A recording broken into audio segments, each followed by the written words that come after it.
So I'm here with Matt from Funtrex, and tell us what you have here. These look like fun treks. Yeah, well, the goal behind the company was to be a guide. Okay. The owner had started out, he drove his vehicle out on the trails and he got stuck. So he joined a club and was riding with the club, and the club didn't know where all the routes were. And so he asked the question, does anybody have any information on this trail?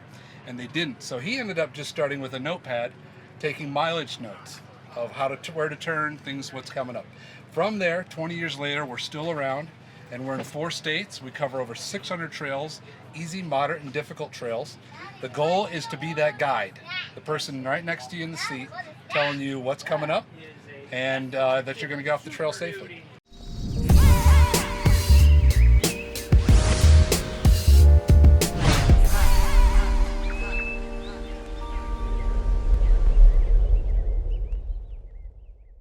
One of the questions I get all the time on my channel is, how do you find these routes? You know, and like you said, they look for a guide. So in your books, you said you rate them easy, moderate, difficult. Kind of what kind of information are you giving? Yeah, let's start off with how we get the information first. Okay. So typically, a lot of our trails are not going to be stuff that you haven't heard of. And that's because we go to an area where we're not familiar with, say Arizona, California. We look up clubs. We'll use the clubs to help us find the trails. We'll drive 10 trails that a club helps us with, and maybe take 3 because the others we didn't think were that great. So what's important to know about us is we're not going to map an entire area. Okay. We're not going to be a mapping service. We're going to be just a guide to get you started in an area. And the goal is to say, you know, the one route, you can explore off of that and come back to there. Now, the rating system is definitely something to talk about because I'm the only one driving the trails. What that does is it's a limitation to how many trails we can produce and put together, but it also allows me at my trails from Colorado to California to all the easies are similar. You drive one easy in California because you're doing the rating. Colorado, I did it with the one vehicle. Yeah. It's just one person doing it. So that really helps our rating systems out. And the way we rate them is stock SUVs, even down to maybe a Subaru or something like that on some of the really easy stuff, to all the way to hardcore 37-inch, 40-inch like Jeeps tricked out with buggies and things like that. Awesome. So, and all the information's right there in the book. That's correct. All the information's in the book, including who to contact to find out trail information as far as current conditions. We'll tell you how long it took us to get there, best time of year to go. Our website has updates that are a little more recent. People give us updates, so we have to produce them. Also, we give out the track logs for free on the website, so a lot of information available for free, but yet the books are the ones that are kind of the guide to really make sure you're real comfortable with the trail.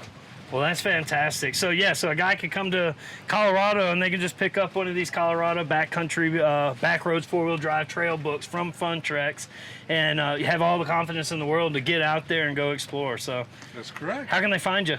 All right, we are on our website, funtrex.com. We're also selling books through Amazon and other local sellers of different areas. Like you go into Uray, most every store there has our books. So we're trying to be everywhere we can, but internet's the easiest way to get a hold of us. Awesome. Check these guys out for your trail guide.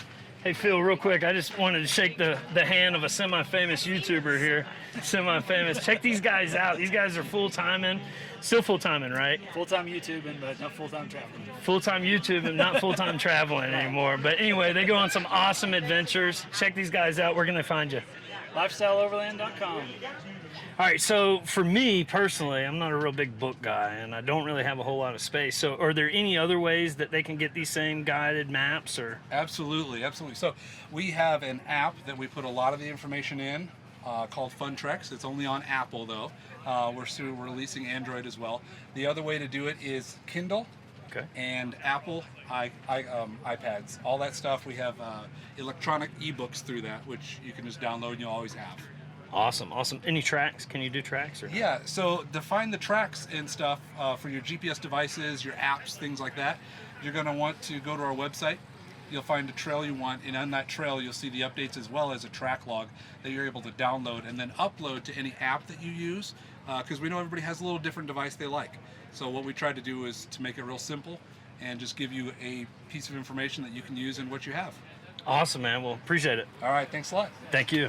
All right, so I'm here with Cora from Torque Industries, and they got some exciting new stuff. Tell us about it. So, this is our Subaru we just put together for this event, and it's one of the biggest, baddest Subarus in the country, and we have a locking differential for it.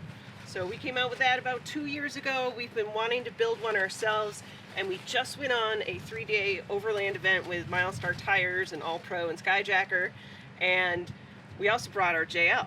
Okay. And so we brought a photographer friend of ours, so we were all changing seats, and guess which one we all liked the best? Subaru. Yeah. Really? Really? I've seen some Subarus out on the trail, but I doubt that they know that you guys make a locker for it. Yeah. So you make a locker for the front and the rear, or Just the rear? Okay. Because the front, it's an all-wheel drive vehicle. You don't want to be running a front locker on the street every day. It's going to be really tough on the CVs. True. But some people have like trail dedicated only vehicles, and you could do it. We don't know anybody who's done it yet. Yeah. But it's the same differential. All right, so take us through how your locker works and why it's Sure. different. So our style of locker is called a drop-in locker, an automatic locker. Some people call them lunchbox lockers. And what they do is they replace the spider gears in a stock differential open carrier. So the green part would be your stock parts, and the silver part in here would be our parts. So this style of locker is the most affordable, it's the easiest to install, and it's arguably the most reliable type of traction aid device out there. And so it's purely mechanical. You don't have to turn it on, you don't have to turn it off, there's no air lines to fail or electrical gremlins, it just works. So when you're going around a turn, the locker itself can ratchet to allow for wheel speed differentiation. And that way you're not chirping your tires. But when you're going straight, both tires have the same amount of torque. They're both driving, and then you turn and it'll ratchet. So you may hear a little audible click, but usually, you know, this is covered in gear oil inside a differential, so that quiets that clicking noise down. Another thing that I want to talk about is front differentials. So some people think you can't put this style of locker in a front axle, and that's totally not true. So you can put this in the front of a Jeep, a Toyota, anything like that. You don't need lockout hubs. So in two-wheel drive, it'll just free spin as needed. When you go off-road, you just shift it into four-wheel drive and you got a locker. That's awesome. So if we're riding down the trail and we hear a Subaru coming up behind us clicking, that means that it knows how to party. Yeah. That's really cool. So you make them for Subarus, you make them for what else? Jeeps, trucks, Toyotas, side-by-sides. So we do Honda, Can-Am, Polaris, and then for Toyotas, we actually have one coming out that's pretty exciting. It's gonna I'm pretty excited about your it. Toyota and my Toyota. It's the 05 Plus Toyota Tacoma, Tundra, and 4Runner, the front 8-inch clamshell. We're coming out with that. Hope to release it at the Overland Expo East, where we're going to introduce the Tacoma that I'm building right now, which I'm super stoked about. Yeah. Well, that's going to be cool. Well, where can they find you at? You can find us at torquemasters.com, or just look for the green torque. We're kind of obsessed with green. It's our colors.